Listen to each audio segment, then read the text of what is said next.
안녕하세요. 이번 시간은 내부 관리용 자산의 종류에 대해서 보도록 하겠습니다. 일단 처음에는 현금이 나와 있네요. 이 현자가 현재 현자입니다. 현재 보유하고 있는 돈이죠. 여러분 지갑 속에 있는 100원짜리, 500원짜리 동전과 1000원짜리, 만원짜리, 5만원짜리 지폐 또는 돈이 많으신 분은 10만원짜리, 100만원짜리 자기압 수표도 있죠. 이런 지폐와 동전, 자기압 수표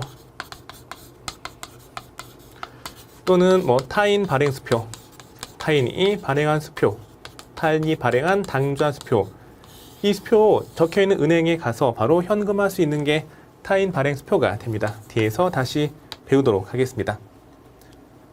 보통 예금은 보통 사람이 갖고 있는 예금이죠. 이 예자가 일시적인 예자예요. 한자가 어렵기 때문에 생략을 하도록 하겠습니다.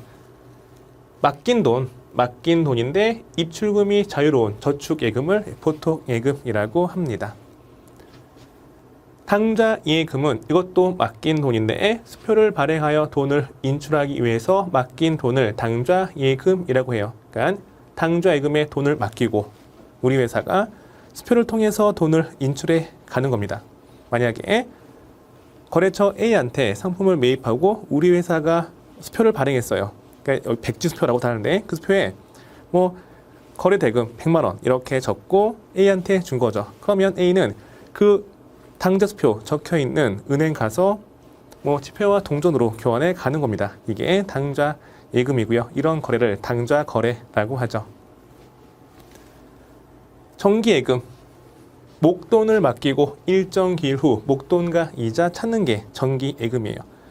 1000만 원 이체하고 3년 뒤에 1000만 원과 이자 갖는 거, 이게 정기예금이 되는 거고, 정기적금은 쌓을 적자, 목돈을 만들기 위해서 일정 기간마다 계속 쌓는 거죠. 3년 뒤에 1000만 원을 만들기 위해서 매달 한 50만 원씩 쌓는다. 이렇게 쌓인 돈이 적금이 되어지는 겁니다. 품자가 4가지가 있습니다. 상품과 제품, 중요하니까 한번 적어보도록 하겠습니다.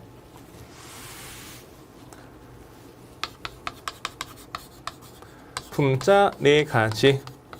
먼저 상품과 제품이 있죠. 이 2가지는 어떠할 목적이다. 회사의 주된 영업활동을 통해 판매할 목적입니다. 상기업은 상품을 판매할 목적으로 사온 물건 사온 거고, 제조기업은 판매할 목적으로 공장에서 직접 제조하여 만든 물건이 되는 거죠. 그렇죠? 그러면 둘 간의 차이가 뭐다? 상품은 제조한 게 아니에요. 근데 제품은 직접 제조하여 만든 것을 의미하는 거죠. 이런 차이가 있어요. 제가 오늘 미용실 다녀왔습니다. 미용실 선생님이 머리를 다 자르시고 나서 저한테 맨 마지막에 하신 말씀이 혹시 제품 쓰시나요? 이렇게 얘기하시더라고요. 미용실 아주머니께서 말씀하신, 미용실 선생님께서 말씀하신 그 제품이 뭐죠? 헤어 제품, 헤어 왁스, 스프레이 이런 걸 의미하는 거잖아요. 그러면 미용실 선생님이 말씀하신 제품은 정말 제품일까? 미용실 한 켠에 공장이 있는 거야. 공장에서 원자재 사오고 직접 제조하여 만든 왁스, 스프레이 이런 거를 파는 걸까? 아니죠. 만들어진 거 사와서 파는 걸 거예요. 대부분. 따라서 상품을 제품이라고 쓰는 거죠. 일상생활은 상품과 제품이 혼용되어서 쓰이지만 우리 회계에서는 상품과 제품의 의미가 명확히 구분이 되어 있습니다. 하이마트에서 만들어진 노트북을 사왔다. 그러면 노트북은 상품이 되는 거고, 삼성전자에서 판매하기 위해서 공장에서 직접 제조하여 만들었다. 그러면 제품이 되어지는 겁니다. 그 밑에 2가지 비품과 소모품이 있습니다. 비품, 소모품. 이 둘 다 사용할 목적이에요. 사용할 목적으로 보유를 하는 겁니다. 이 빚자가 비치할 빚자, 장기간 비치해 두면서 사용하는 거. 소모품은 뭐가 있을까? 청소용품 이런 것들 달아 없어지는 게 이게 소모품이 되어지는 거죠. 우리 회계에서는 보통 비품은 1년 넘게 1년 초과하여 사용할 목적이고 소모품은 1년 이내 닳아 없어지는 걸 의미해요. 제가 강의하면서 사용하는 게 뭐가 있을까? 뭐 카메라 있고, 그 다음 여기 칠판이 있고요. 책상, 의자, 뭐 이런 게 있죠. 에어컨도 있고. 이렇게 사용할 목적으로 비치해 둔 게 바로 비품이 되어지는 거고, 뭐가 있어요? 분필, 지우개, 또 뭐 A4 용지 이런 게 있죠. 이건 뭐야? 그쵸? 소모품이 되어지는 거죠. 이렇게 얘기했더니 어떤 학생분이 저한테 말씀하시기를, 학생분이 이제 직장을 다니시나 봐요. 직장에서 지우개를 1년 넘게 사용하고 있다. 그러면 이 지우개는 비품으로 분류하시는 건가요? 비품으로 분류가 되나요? 이렇게 저한테 물어봤어요. 그때 제가 뭐라 했을까요? 학용품은 거의 소모품이죠. 그쵸? 해서 제가 지우개는 소모품이기 때문에 빨리 갖다 버리세요 라고 한 기억이 있어요. 그러니까 우리 회계와 일상생활과 좀 다르게 용어가 쓰이는 거 이해 부탁드리면서 그 다음 내용을 보도록 하겠습니다. 자산의 종류, 내부, 관리용, 자산의 종류, 외상 매출금, 상품을 외상으로 팔고 이제 받을 돈이 되는 거죠. 여기는 일단 채권으로 분류가 돼요. 채권은 뭐냐면 돈 받을 권리가 있는 걸 채권이라 합니다. 이 채권은 먼저 첫 번째 외상거래이다. 물건 팔고 돈을 나중에 받기로 한 게 외상거래가 되는 거죠. 이 외상거래는 다시 두 가지예요. 일반적 상거래인 경우와 일반적 상거래가 아닌 경우, 이렇게 두 가지로 분류하시면 되겠습니다.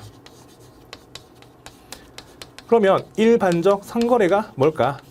일반적 상거래는 회사의 주된 영업활동과 관련된 거래예요. 만약에 상기업이다. 그러면 상품을 사와서 파는 게 일반적 상거래. 제조기업이다. 원자재 사와서 공장에서 제품 만들고 만든 제품 파는 게 일반적 상거래. 저는 강의하는 게 일반적 상거래가 되는 거죠. 회사의 주된 영업활동과 관련된 계속 반복적으로 이루어지는 거래가 일반적 상거래가 되는 거고, 여기는 다시 두 가지. 만약에 우리 회사가 상기업이다. 상품이 되겠죠. 우리 회사가 제조기업이다. 그러면 제품이에요. 즉 재고자산과 관련된 거래가 우리 시험 관련해서 일반적 상거래라고 보시면 되겠습니다. 상품을 외상으로 팔고 제품을 외상으로 팔고 받을 돈이에요. 근데 이 받을 돈이 어음을 통해서 받기로 했는지 아니면 어음이 없는지에 따라서 내부 관리용 계정 과목이 내부 관리용 용어가 바뀌는 거예요. 계정 과목은 회계상 용어를 의미합니다. 뒤에서 다시 할 거예요. 또 어음이 뭘까? 어음은 돈을 주고받기로 약속한 증서가 됩니다. 어음법이 있어요. 법에 의해서 이렇게 받기로 약속된 증서가 어음이 되는 건데, 이것도 뒤에서 학습을 하도록 하겠습니다. 상품을 팔고 어음 받았다. 그때는 받을 어음이라고 불러요. 받을 어음. 어음은 별도로 구분 관리를 해야 돼. 근데 어음이 아니야. 상품이나 제품 팔고 그냥 말로만 주요 거래처라서 그냥 말로만 받기로 했어. 그때는 외상 매출금이 되어지는 거죠. 이렇게. 근데 일반적 상거래가 아니다. 만약에 우리 회사에 차량 그냥 일시우발적으로 팔았어요. 우리 회사가 보유하고 있는 노트북 그냥 일시우발적으로 팔았어. 이렇게 토지 건물 팔았어. 이렇게 일반적 상거래가 아니에요. 전산회계 1급은 제조기업을 출제 범위로 하고 있기 때문에 제품 파는 거 이외 나머지 외상 판매했다. 이때에도 두 가지, 어음을 받은 경우, 어음을 받지 않은 경우, 이렇게 둘로 나누어서 볼 수 있는데, 근데 일반적 상거래는 빈번하게 발생되는 거래가 아니야. 그래서 여기는 무조건 미수금 이렇게 처리하시면 돼요. 일반적 상거래는 계속 반복적으로 발생되는 중요한 거래이기 때문에 어음도 많아. 이거 별도 구분 관리해야 돼. 따라서 받을 어음이라고 하고요. 어음이 아니야. 그때는 외상 매출금이 되는 거고, 일반적 상거래가 아닌 거래는 빈번하게 발생되어지는 거래가 아니에요. 이거는 몇 개 안 되기 때문에 그냥 어음을 받았던, 어음을 받지 않았던 다 뭐다? 그렇죠. 미수금으로 처리합니다. 이거 중요해요. 그 밑에 두 번째 금전 대차 거래. 금전 대차 거래. 금전은 돈이죠. 돈을 빌려주거나 빌릴 잘자, 빌리는 거.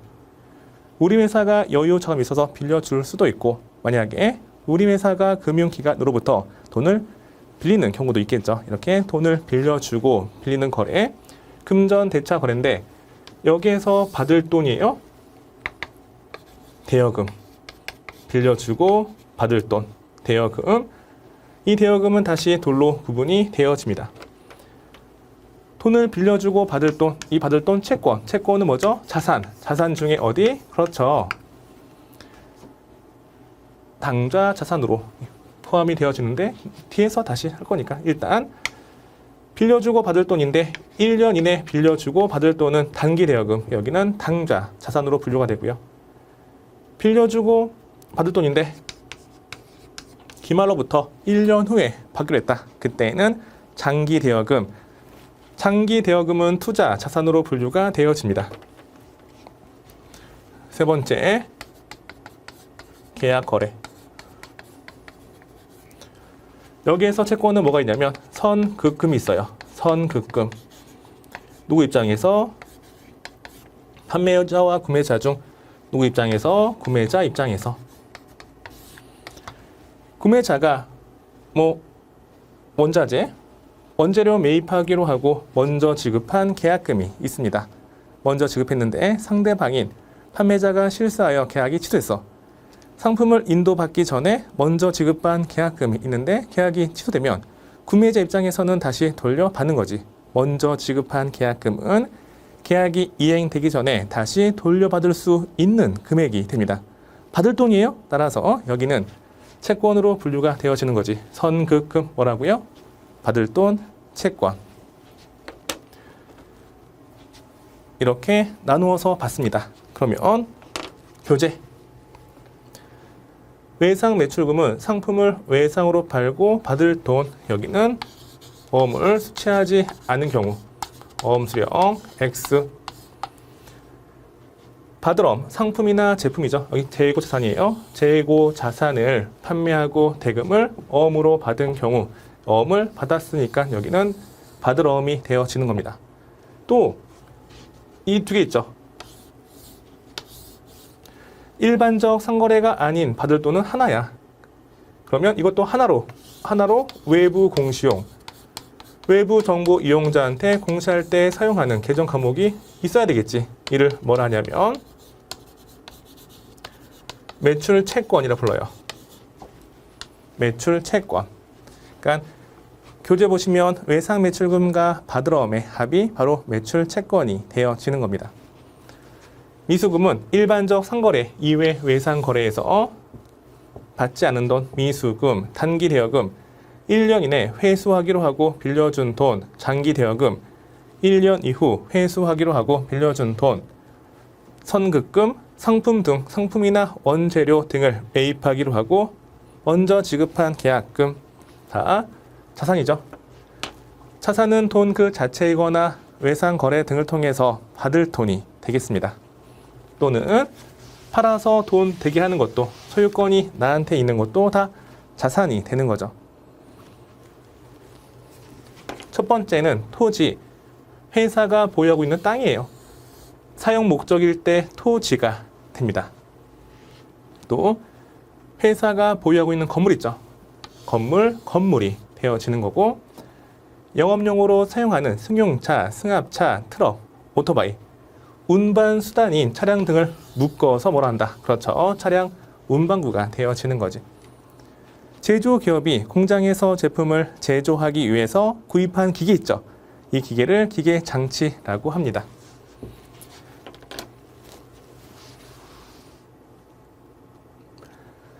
부채를 보도록 하겠습니다. 부채는 갚아야 할 빚이 되는 거죠.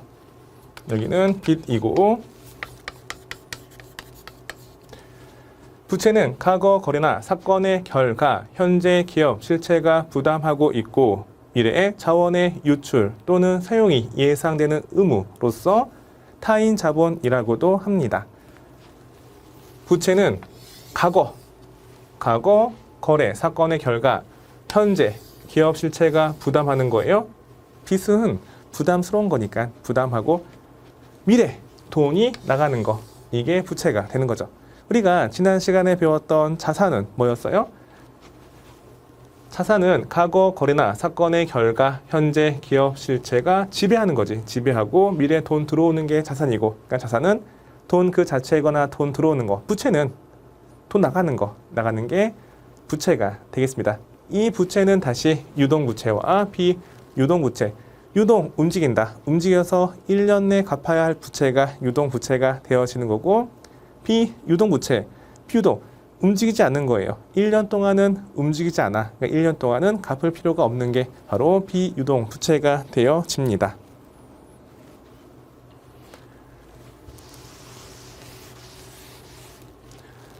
유동부채는 뭐가 있냐면 매입 채무 등이 있어요. 그러니까 여기를 다시 보자면, 여기를 다시 볼게요. 채권은 받을 돈이 되겠죠. 채권. 근데 반대. 채무에 대해서 보도록 하겠습니다. 채권은 받을 돈이고, 이거를 이렇게 볼게요. 이번에는 채무. 채무는 줄 돈. 채권자는 돈 받을 권리가 있는 자, 채무자는 돈을 갚아야 될 의무가 있는 자. 채무는 줄 돈이에요. 이 줄 돈은 다시 이렇게 세 가지로 나누어서 보도록 하겠습니다. 그러니까 채권의 반대죠. 채무. 먼저 외상 거래이다. 일반적 상거래. 여기는 뭐 상품을 매입하거나 또는 원재료를 매입하는 경우. 제조기업을 대상으로 설명을 드리도록 하겠습니다. 상품을 외상으로 매입하고 줄 돈은 다시 두 가지예요. 어음을 발행한 경우, 어음을 발행하지 않은 경우, 이렇게 두 가지로 나누어서 보시면 됩니다. 상품 매입하고 나중에 돈 줄게 하면서 어음을 적어서 주는 거지. 이때 줄 돈이 뭐냐면 지급 어음이 됩니다. 지급 어음. 그리고 상품을 외상 매입했는데 어음을 발행하지 않았어. 그때 줄 돈은 뭐죠? 외상으로 매입하고 줄 돈이기 때문에 외상 매입금이 됩니다. 내부 관리용 계정 과목은 이렇게 따로따로 구분 관리하는 거고, 정보 이용자한테 공시할 때에는 이거 두 개 묶어요. 묶어서 매입 채무가 되는 거지. 매입 채무. 곧 줄 돈이므로 유동부채가 됩니다. 매입 채무. 일반적 상거래가 아니에요. 그때 줄 돈, 여기도 마찬가지. 어음을 발행한 경우가 있고 어음을 발행하지 않은 경우가 있죠. 여기는 중요한 거래가 아니야. 빈번하게 발생되어지는 거래가 아니에요. 그래서 여기는 둘 다 묶어서 뭘 한다. 그렇죠. 미지급금. 어음을 발행하든 어음을 발행하지 않든 다 미지급금 하나로 이렇게 관리하는 거지. 미지급금도 유동부채. 금전대차 거래. 돈을 빌리고 줄 돈이죠. 빌리고 줄 돈이 뭐냐면 차입금이 됩니다. 차입금. 이 차입금은 다시 두 가지가 있죠. 1년 이내, 기말로부터 1년 이내 갚기로 하고 줄 돈이 단기 차입금이 되는 거고, 기말 현재 1년 이후 갚기로 하고 빌린 거, 이게 장기 차입금이 됩니다. 단기 차입금은 유동부채, 장기 차입금은 비유동부채로 분류가 되어지는 거예요. 매입 채무 중에 기말 현재 1년 이후 줄 돈 비유동부채가 되어지는 거고, 그 다음에 계약 거래. 판매자 입장에서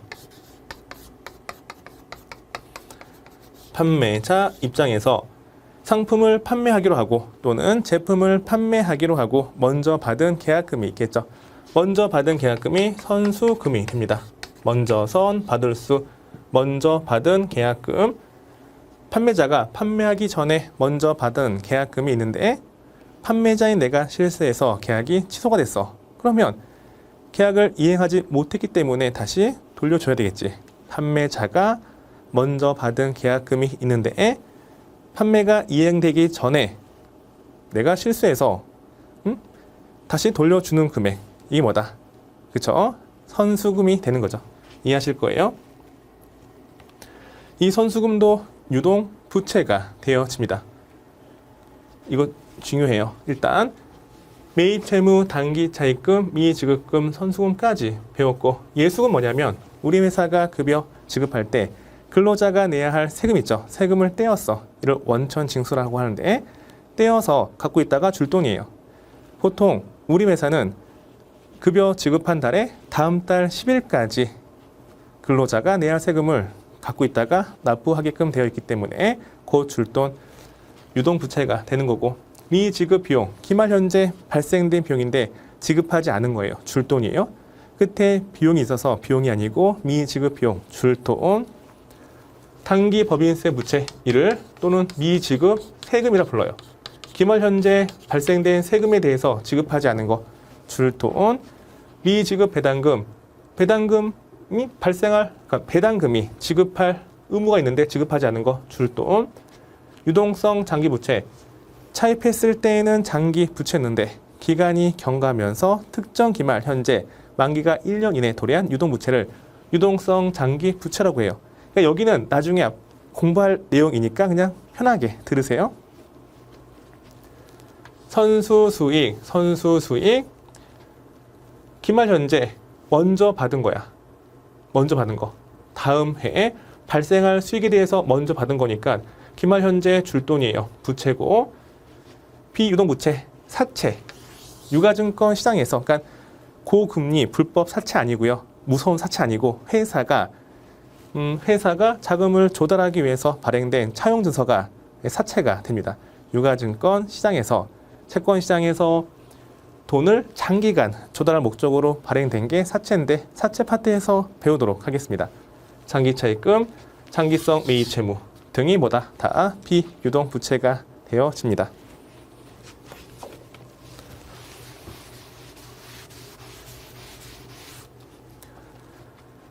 내부 관리용 부채 종류를 보도록 하겠습니다. 여기가 종류고 관련 내용이 여기 있네요. 외상 매입금, 재고자산이죠. 상품 또는 원재료 외상으로 매입하고 줄 돈이에요.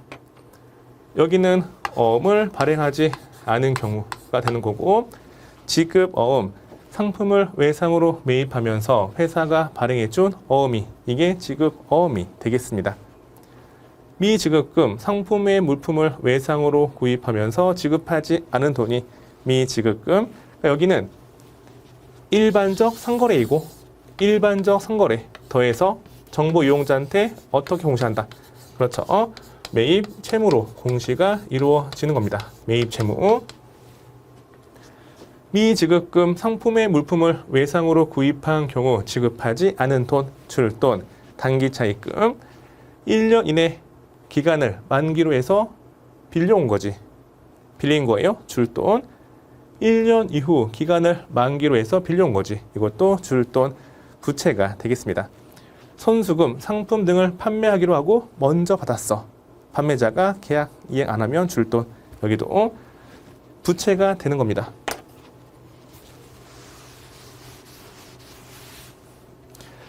자, 여기 별표하세요. 별표하시고 반드시 암기. 정말 중요해요. 시험에 안 나올 수가 없어. 만약에 이 채권과 채무 다 설명드린 건데 시험에 안 나왔다. 제 손에 장을 지지겠습니다. 이론 실무 포함해서 만약에 정말 시험에 안 나왔다. 그러면 저한테 연락하시고, 저희 뭐 이렇게 홈페이지 보면 사무실로 연락하시고 오세요. 시험에 나올 수밖에 없어. 만약에 진짜 안 나왔다? 그러면 사무실에 연락을 꼭 하시고 오셔야 돼요. 왜냐면 도망갈 시간이 있어야 되니까. 하여튼 중요해요. 이거 반드시 암기. 반드시 암기. 상거래이냐, 상거래가 아니냐, 어음이 있느냐, 어음이 없느냐, 외상 매출금, 받을 어음, 미수금, 대여금, 선급금. 됐죠? 여기 부채예요. 채무, 외상 매입금, 지급어음, 미지급금, 차입금, 선수금. 여러 번 설명드렸기 때문에 한번 읽고 넘어가겠습니다.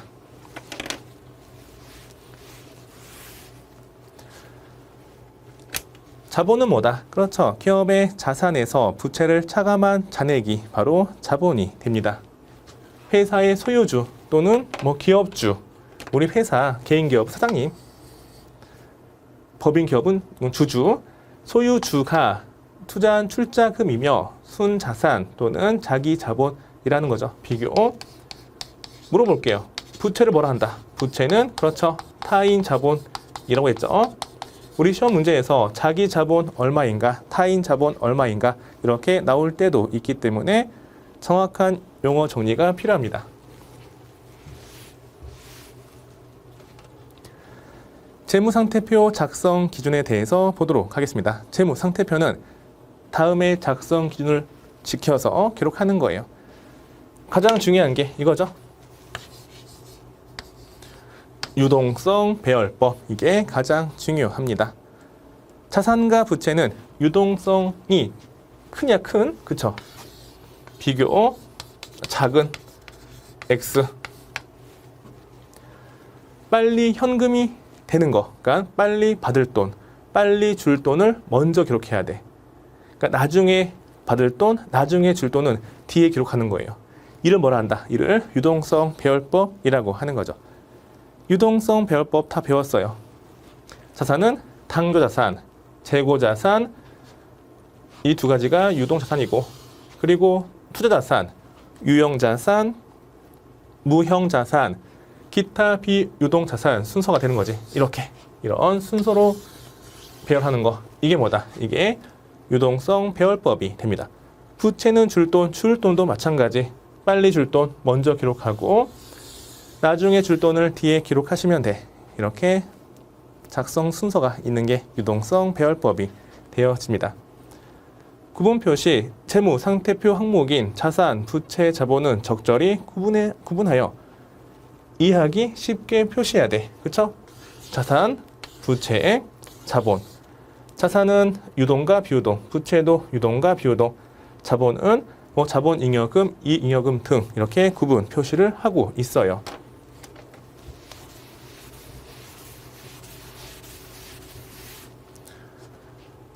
여기에서 영업 주기가 나와 있는데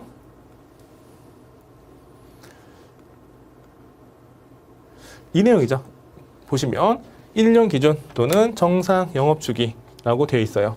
일단 자산과 부채는 1년 기준으로 유동과 비유동으로 구분하고 있습니다. 그렇죠? 근데 특수 업종은 1년이 짧아. 만약에 우리 회사가 건설업이다. 건물을 짓고 있다. 우리 회사가 배를 만드는 조선업이다. 그러면 거의 대부분 1년은 너무 짧은 기간이에요. 그래서 그런 특수 업종에서는 정상 영업 주기에 따라서 유동과 비유동으로 구분해라 라고 되어 있습니다. 그러면 다시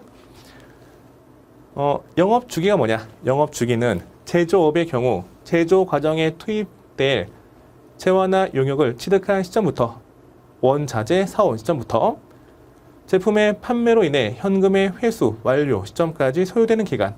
즉 만약에 배를 만든다 그러면 배 원자재 사온 시점부터 배를 만들고 만든 배를 또 팔아서 외선대금 회수할 때까지, 그러니까 원자재 취득 시점부터 받을 돈 회수할 때까지, 이때까지가 영업 주기가 되는 거죠. 대부분 업종의 영업 주기는 1년이에요. 근데 만약에 1년 초과한다. 특수 업종. 그때는 1년 가지고 1년 가지고 유동과 비유동 판단하기가 좀 곤란해요. 왜냐면 1년은 짧기 때문에 다 비유동이야. 비유동 자산이 되는 거지. 그러니까 제가 요즘에 좀 이렇게 머리가 좀 빠지더라고요. 앞머리가 좀 빠져. 이렇게. 그래서 제가 제 와이프한테 머리가 앞머리가 좀 빠지는데 앞머리 여기 빠지면 어떨 것 같아? 좀 곤란한데. 이렇게 얘기하더라고요. 재무 제표는 기업의 얼굴인데 유동이 없어. 합이 없어.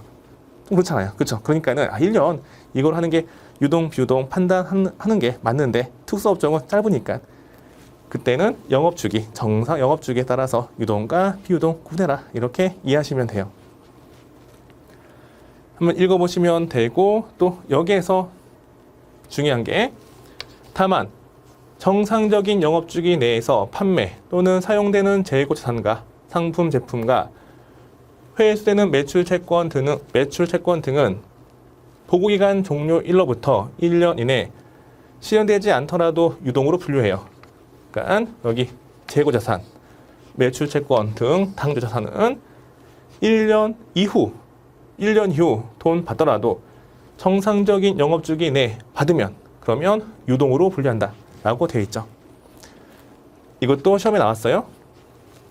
그러니까 시험에 나온 건 음영 처리, 시험에 안 나온 건 뺐는데 이것도 나올 수 있기 때문에 설명을 드린 겁니다.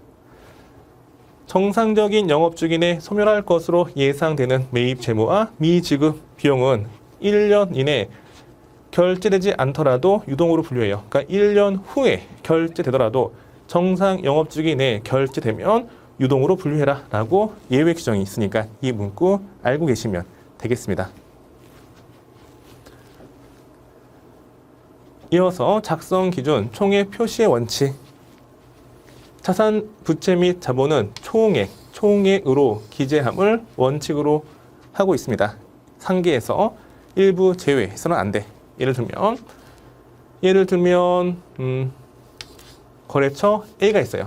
A에 대한 외상으로 팔고 받을 돈, 외상 매출금이 100원이고, 그리고 동일한 거래처에 외상으로 매입하고 줄 돈, 외상 매입금, 부채가 50원이 있습니다. 이렇게 동일한 A 거래처에 받을 돈이 100원이고 줄 돈이 50원이에요. 그러면 유사한 거래니까, 동일한 거래처이니까 이거 줄 돈 없애고 받을 돈만 50원 쓰면 되지 않을까? 이렇게 일부 없애고 일부만 쓰는 거, 이를 상계라고 해. 상계. 그리고 이렇게 표시하는 거 돼야 안 돼요? 안 된다라고 되어 있죠. 그러니까 받을 돈 총액, 줄 돈 총액으로 각각 표시하는 거죠.